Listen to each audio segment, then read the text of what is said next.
यशोमती मैया के नंद लाला। हे नारायण, आज मेरी प्रजा और मेरा लल्ला दोनों ही गहरे संकट से घिर गए। आपको मेरी सहायता करनी होगी।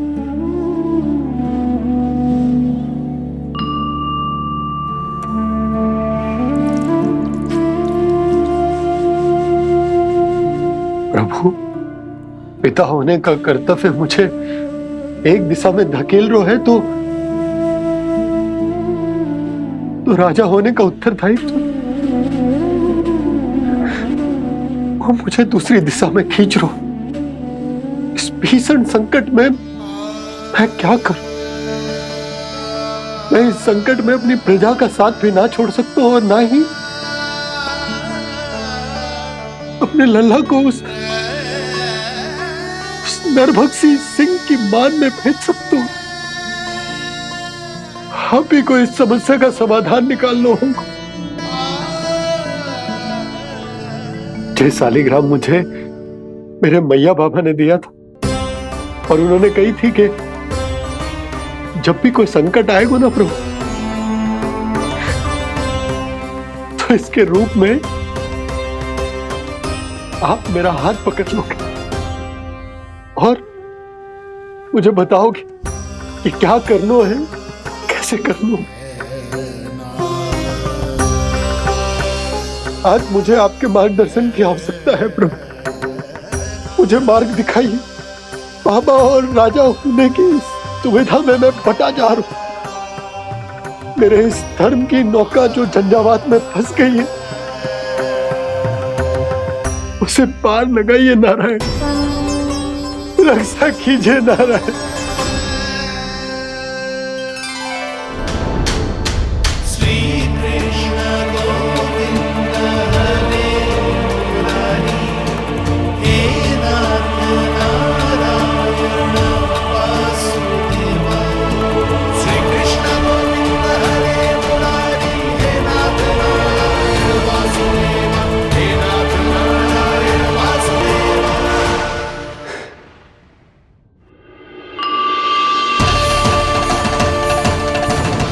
शालिग्राम यहीं तो रखा था मैंने। कहाँ गिर गया? कहाँ चला गया? मैंने तो यहीं रखो तो।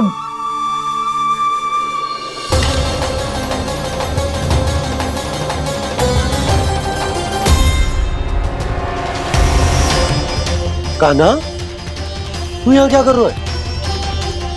शालिग्राम देखो तूने?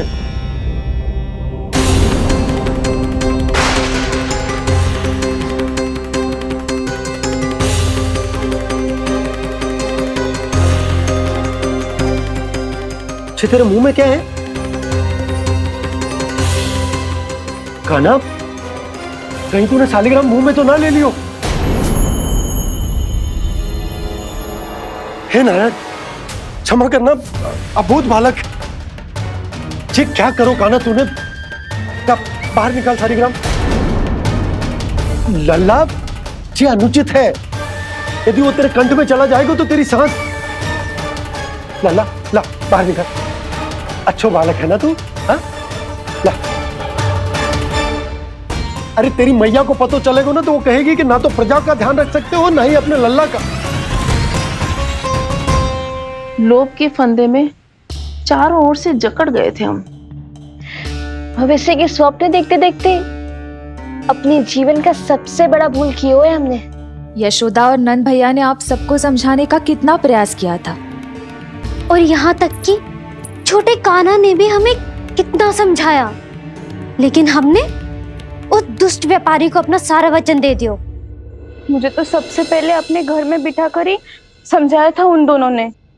कही थी कि कोई किसी भी वस्तु का दुगना मूल्य क्यों देगा, पर मैंने उनकी एक भी ना सुनी। आप ही बताओ रोहिणी जी, अब किस मुंह से क्षमा मांगूंगी मैं जशोदा जी से? क्षमा मांगने की कोई आवश्यकता ना।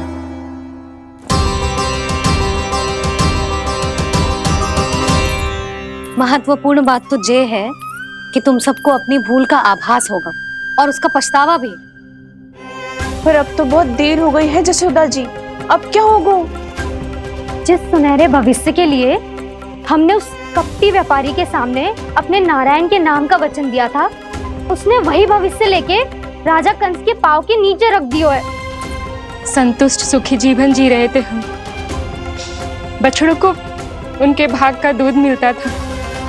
हमारे बच्चे जितना चाहे दूध दही माखन खाते थे। अब उनके मुंह का निवाला छीनकर उस दुष्ट कंस को देना पड़ेगा चिच्ची। ना, नारायण की कृपा से तेरी जसोदा जिज्जी के पास गैयों की कमी ना है। मैं अपने घर का सारा गोधन पूरे गांव के साथ बांटूंगी। किसी भी बालक के मुंह से निवाला ना छिने को। नारायण की कृपा से गोकुल का एक भी प्राणी वंचित ना रहेगा। हाँ नहीं तो देख कान्हा, बाबा का कहना मान ले।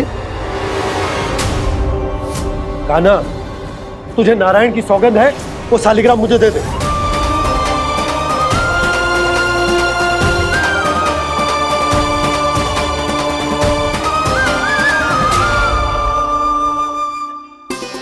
छे, क्या करो लल्ला तूने?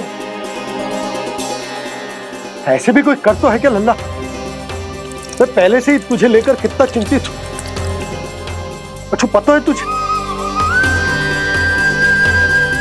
क्षमा करना प्रभु।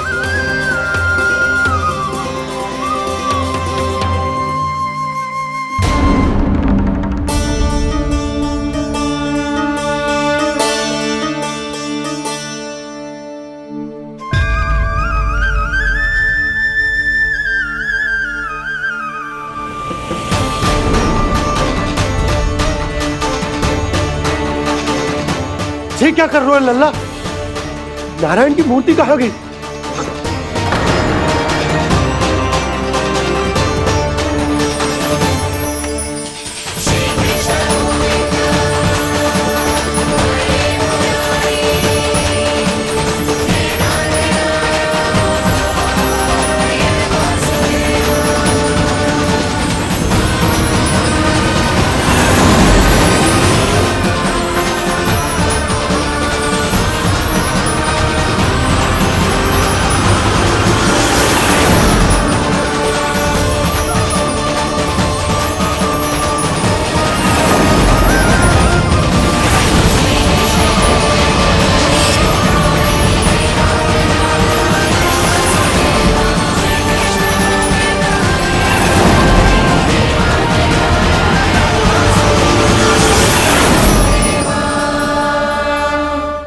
मैंने ना कान्हा के मुंह में फिर से ब्रह्मांड देखो है। मैंने तो ये भी देखो कि श्री नारायण गोकुल में हर स्थान पे है। जहां देखो वही नारायण। जिनके मुख में त्रिभुवन है, जो सारी सृष्टि का संचालन करते,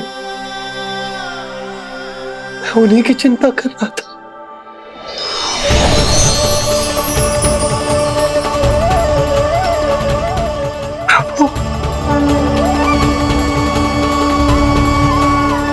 प्रभु, बाहर भी आप हैं और भीतर भी। मुझे क्षमा कर दो प्रभु, क्षमा कर दो। इस सांसारिक माया में आकर मैं भूल गया था जिनके पास सारी समस्याओं का समाधान है, जो किसी भी संकट को क्षण भर में समाप्त कर सकते, वो तो मेरे सामने ही है।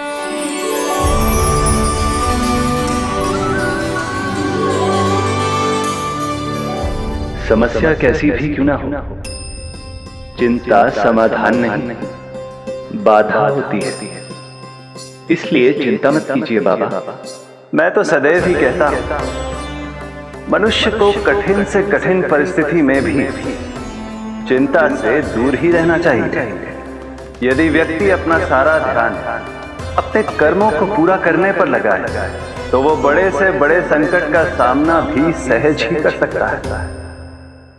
और वैसे भी मेरी पूजा वही करते हैं जिन्हें मेरे अस्तित्व पर विश्वास है।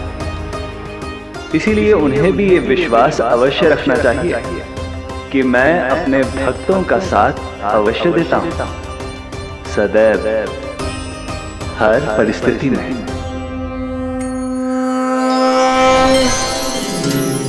मैं आपके साथ ही हूँ बाबा।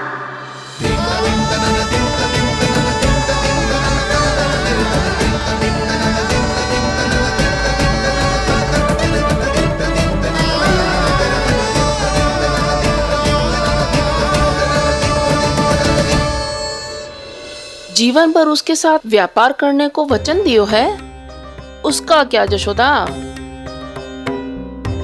पर उस दुष्ट कंस और उसके व्यापारी ने जो समस्या उत्पन्न की, उसका क्या? समस्या है तो समाधान भी हो गई। मैंने तो कही थी ना मौसी, जो हमारे समझ में ना आए उस समाधान का दायित्व भगवान नारायण पर छोड़ देना चाहिए।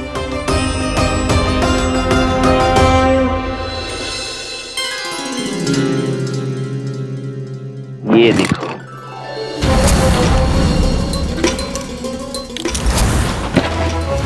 ये आभूषण, मोती, ये स्वर्ण उपहार में देने का सामर्थ्य किसके पास होगा? कंस महाराज, तुम देख लेना, मैं इस घर को महल बना दूंगा, सब झटक लूंगा। कान्हा, तुम तो अंतर्यामी हो, सब जानते। बताओ ना, कैसे मैं गोकुलवासियों की सहायता करूं? कोई उपाय सुझाओ। तुम्हारी ये रहस्यमयी मुस्कान बता रही है कि तुम्हारी लीला पहले से ही आरंभ हो चुकी है ना? अपने कर्मों का फल सभी को भोगना ही पड़ता है बाबा, चाहे वो अच्छा हो चाहे वो बुरा। तुम सभी चिंता मत करो। जो अन्य व्यक्तियों के साथ बुरा करते है ना, उसके साथ देर सवेर बुरा ही होता है। और जिस हाथ से उस षड्यंत्रकारी ने तुम सबका दूध दही माखन लियो है ना, जल जाएंगे वो हाथ, जल जाएंगे वो हाथ। दोनों पिता पुत्र का इसी से स्वागत करूंगा।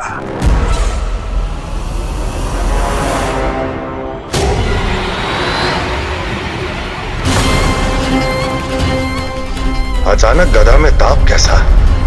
मेरे हाथ चल रहे हैं।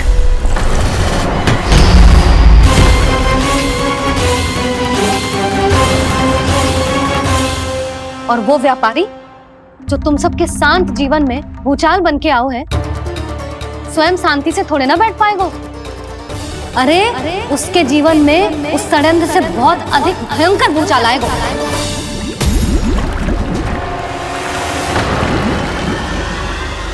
स्वामी, ये अपने आप कैसे बोलने लगा?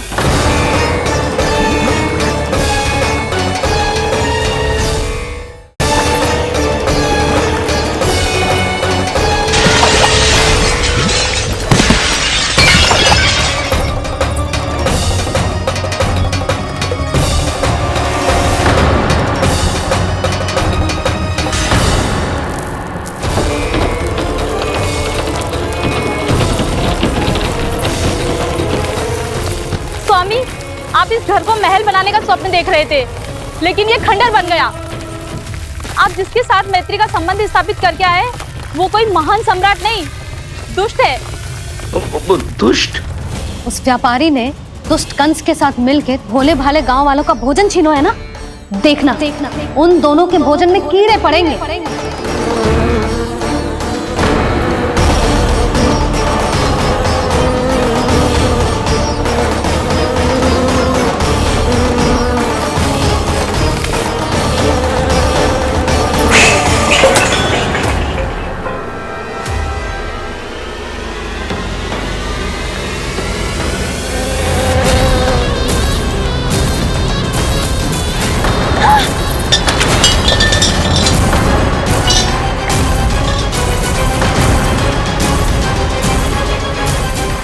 स्वामी, घर गया, जीविका का साधन गया, अब क्या जाएगा हमारा जीवन?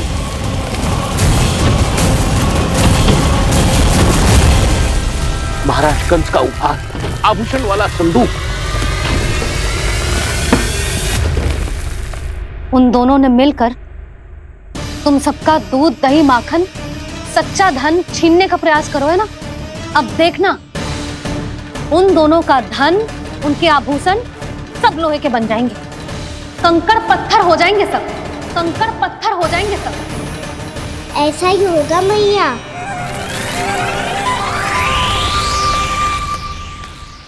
मेरे ग्राहक। लेकिन स्वामी, ये इतने क्रोध में क्यों दिखाई दे रहे हैं?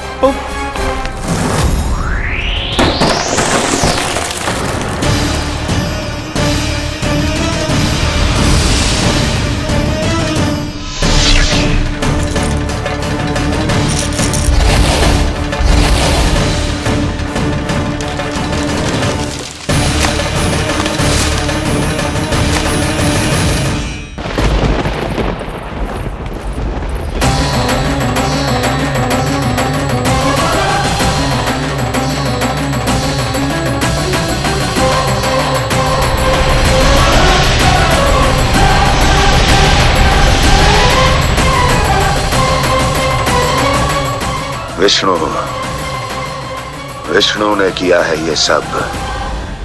कंस ने जो किया है उसका दंड वो अवश्य भोगेगा, उसका दंड वो अवश्य भोगेगा, दंड वो अवश्य भोगेगा।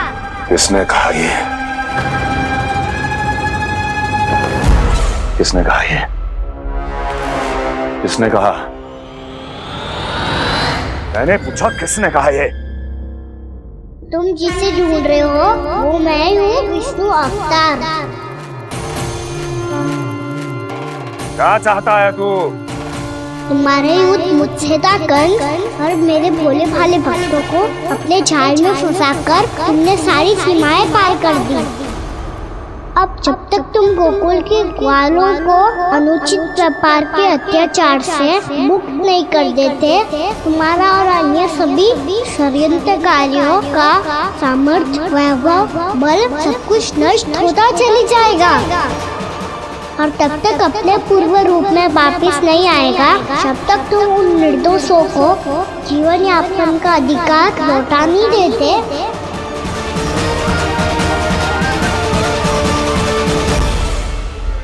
महाराज, दूध दही माखन सब कुछ पूरी तरह से सड़ गया है। महाराज, सारा अनाज, फल और सब्जियां सब नष्ट हो चुकी हैं महाराज। महाराज, महल का सारा पेयजल दूषित हो चुका है। छल है ये। ओ विष्णु अवतार हमें अपने माया जाल में फंसा रहा है। ऐसी सड़ी हुई मिठाइयां मैंने आज तक नहीं खाई हैं। खोए की नहीं, पत्थर की बनी है ये, उससे भी कड़ी है तुम्हारी ये मिठाइयां। आज के बाद कभी मिठाई नहीं लेंगे। जो बुरे कर्म करते हैं उनके साथ बुराई होता है, और अच्छे कर्म करने वाले को अच्छाई मिलती है। आप अपना कर्म कीजिए बाबा, आपकी चिंता अपने आप दूर हो जाएगी। और हाँ बाबा, शीघ्र ही आपको एक बड़ा निर्णय लेना होगा।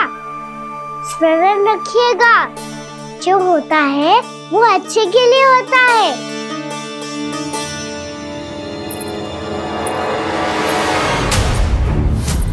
बाबा, मैया आ रही है, क्या करूं?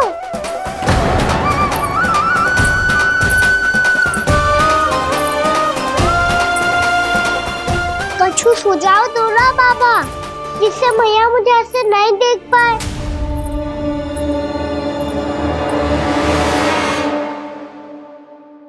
सुनो जी, आपने पुकार लगाई थी क्या?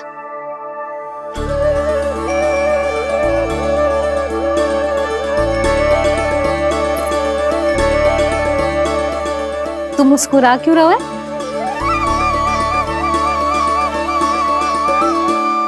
और आप भी बदले बदले से दिख रहे हो। पूजा करके तनिक शांति मिली ना? शांति ही नहीं यशोदा, प्रभु नारायण ने मुझे समस्या को समाधान भी दे दिया। मैं बस अपना कर्म करूंगा। कल कंस से मिलने मथुरा जाऊंगा मैं। उस दुष्ट अत्याचारी से मिलने जाओगे आप? ना ना, मैं आपको उससे मिलने ना दूंगी। देखो ना आपने कैसे हमारे गांव वालों को फंसाओ है उसने। अवश्य ही आपको भी उसी उद्देश्य से बुला रहे हैं। आप मुस्कुरा रहे हैं प्रभु? कुछ देर पहले ही तो मैया सभी को मुझ पर अर्थात श्री नारायण पर विश्वास करने की सीख देकर आई है। अब देखो स्वयं भी चिंता करी है ये। चिंता मत ही करो यशोदा, मुझे श्री नारायण किसी भी जाल में ना फंसने देंगे। वो तो यही है हमारे साथ। यही है, इसका क्या अर्थ है जी? तुमने कही थी ना कि तुमने उन्हें हर जगह देखो, हमारे घर में, गोकुल में, तो इसीलिए तुम चिंता ना करो, मुझे अपना कर्तव्य करने दो। कल भोर होते ही मैं मथुरा निकल जाऊंगा। पता तो चले वो हमसे चाहतो क्या है।